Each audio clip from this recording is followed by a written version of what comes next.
Assalamualaikum warahmatullahi wabarakatuh. Halo sahabat-sahabat semuanya, jumpa lagi kita di Ekonomika Channel.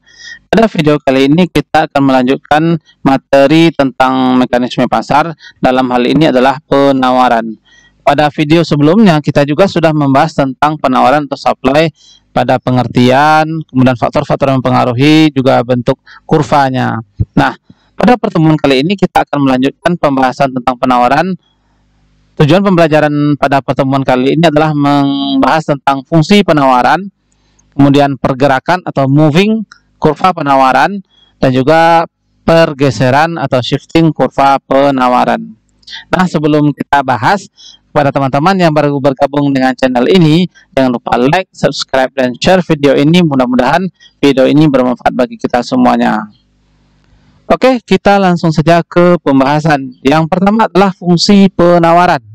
Fungsi penawaran atau supply berbentuk QS atau jumlah barang yang ditawarkan sama dengan A ditambah BP, atau bisa juga dalam bentuk PS atau harga barang yang ditawarkan sama dengan A ditambah BQ, di mana Q itu merupakan jumlah barang yang ditawarkan, A itu merupakan konstanta, kemudian B itu merupakan koefisien ya, atau dengan bahasa lain ini disebut juga dengan istilah gradien ya, dan yang P adalah harga barang. Nah, sebagaimana di dalam pembahasan sebelumnya kita mengetahui bahwa antara harga dengan jumlah barang yang ditawarkan itu berbanding lurus ya. Artinya apa? Ketika harga barang naik, maka jumlah barang yang ditawarkan juga ikut bertambah. Harga barang tersebut turun, maka jumlah barang yang ditawarkan oleh produsen juga berkurang. Maka dalam hal ini antara P dengan Q itu berbanding lurus.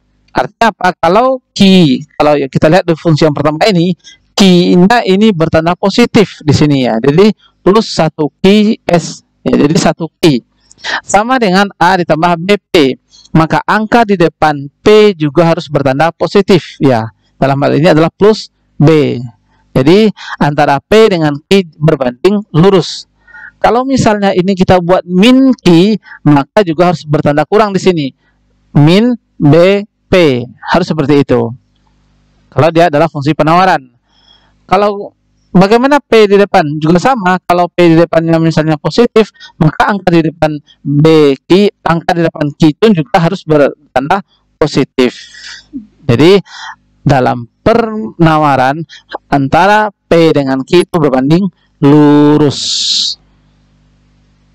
Nah, bagaimana kita menghitung fungsi penawaran? Maaf, ini fungsi penawaran ya. Untuk menghitung fungsi penawaran, serumusnya sama persis dengan fungsi permintaan ya, di mana P kurang 1 per P2 dikurangi P1 sama dengan Q dikurangi Q1 per Q2 dikurangi Q1. Atau bisa juga dalam bentuk P dikurangi P1 sama dengan M. M itu adalah gradien ya, didapatkan dari delta Q dibagi dengan delta P. Jadi M dikali Q kurangi Q1. Maka nanti kita dapatkanlah fungsi penawaran. Contoh soal. Jika harga cabai naik dari 10.000 per kilo menjadi 15.000 per kilo, maka jumlah cabai yang ditawarkan oleh seorang penjual naik dari 10 kilo menjadi 12 kilo. Buatlah fungsi penawaran cabai ya, penawaran cabai, dan gambarkan kurvanya. Nah, seperti yang kita ketahui bahwa di dalam fungsi penawaran ataupun permintaan, kita mengetahui rumus yang pertama itu adalah P dikurangi P1 per P2 dikurangi P1 sama dengan Q dikurangi Q1 per Q2 dikurangi Q1. Nah, dari soal sudah kita ketahui bahwa jika harga cabai naik dari 10.000, berarti harga yang 10.000 ini adalah harga awal. Berarti P1. Jadi P1-nya adalah sebanyak 10.000. Menjadi 15.000 per kilo. Berarti P2-nya adalah 15.000. Maka jumlah cabai yang ditawarkan oleh seorang penjual itu naik dari 10 kilo. Berarti pada saat harga 10.000 per kilo, yang ditawarkan oleh produsen itu adalah sebanyak 10 kilo.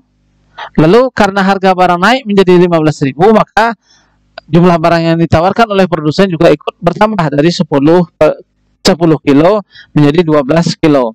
Yang diminta adalah fungsi permintaan. Maka Q satunya adalah 10 dan Q2-nya adalah sebanyak 12 kilo. Maka kita masukkan ke dalam rumus, di mana P dikurangi 10.000, ini adalah P1 per P2-nya adalah 15.000 dikurangi 10.000 sama dengan Q dikurangi Q1, berarti Q dikurangi 1 per Q2, Q2-nya adalah 12 dikurangi 10 Q1.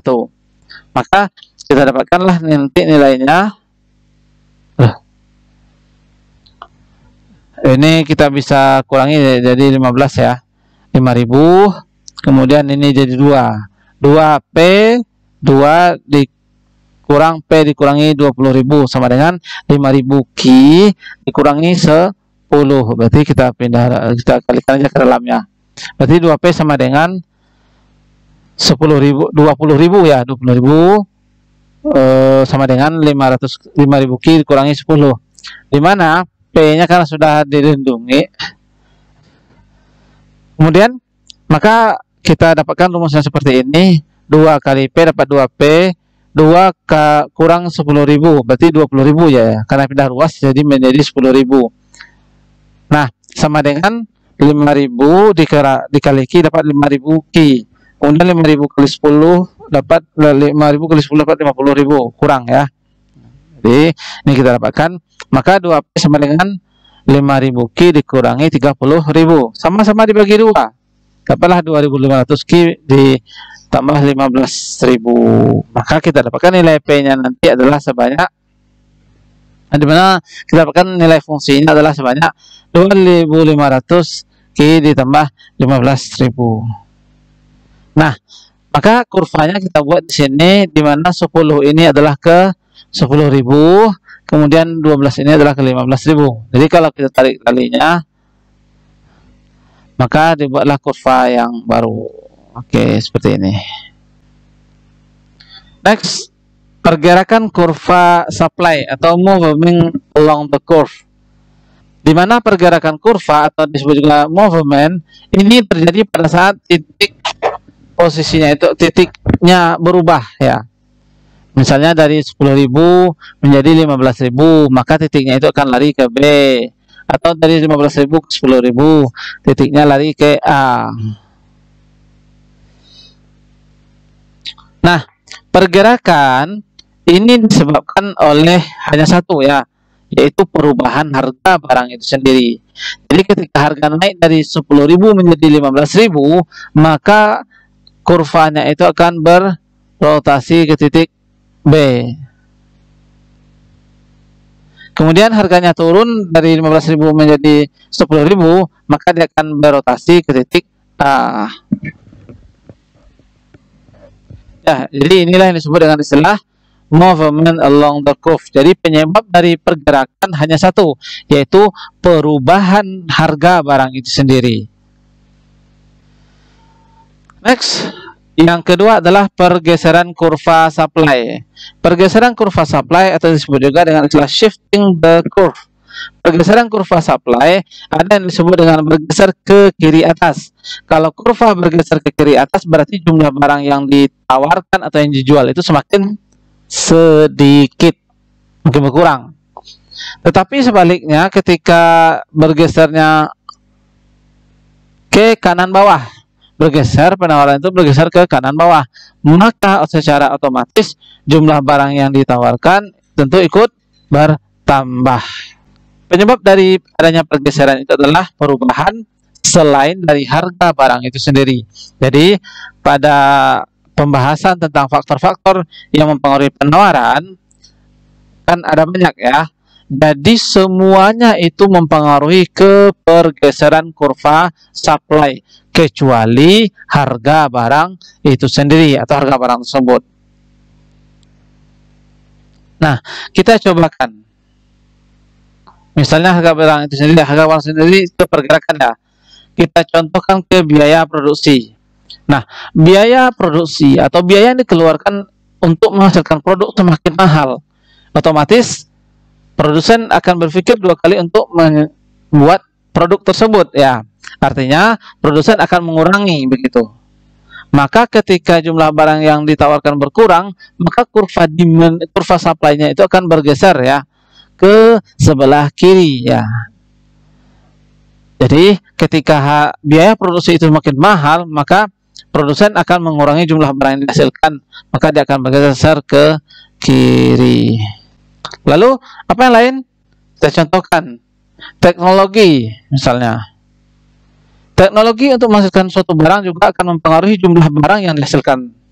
Makin bagus teknologinya, makin canggih teknologinya, maka produk yang ditawarkan atau yang dihasilkan di wilayah tersebut semakin banyak. Tetapi sebaliknya, ketika teknologinya mungkin masih manual atau masih kuno, maka stok yang dihasilkan juga semakin sedikit, maka dia akan bergeser ke kiri atas. Oke, kita contohkan yang lain, misalnya prediksi harga atau jumlah produsen ya. Kita contohkan dengan jumlah produsen.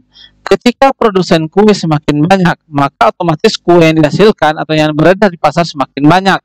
Maka ketika produsennya itu semakin banyak, barang yang dihasilkan semakin banyak, maka kurvanya itu akan bergeser ke kanan bawah ya.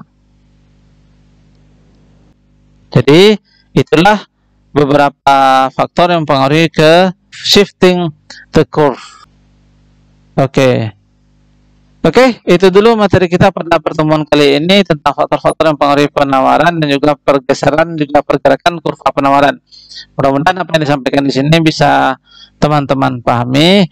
Kita lanjutkan dan kita bahas lagi di pertemuan berikutnya. Jangan lupa like, subscribe, dan share video ini. Mudah-mudahan video ini bermanfaat bagi kita semuanya. Terima kasih. Assalamualaikum warahmatullahi wabarakatuh.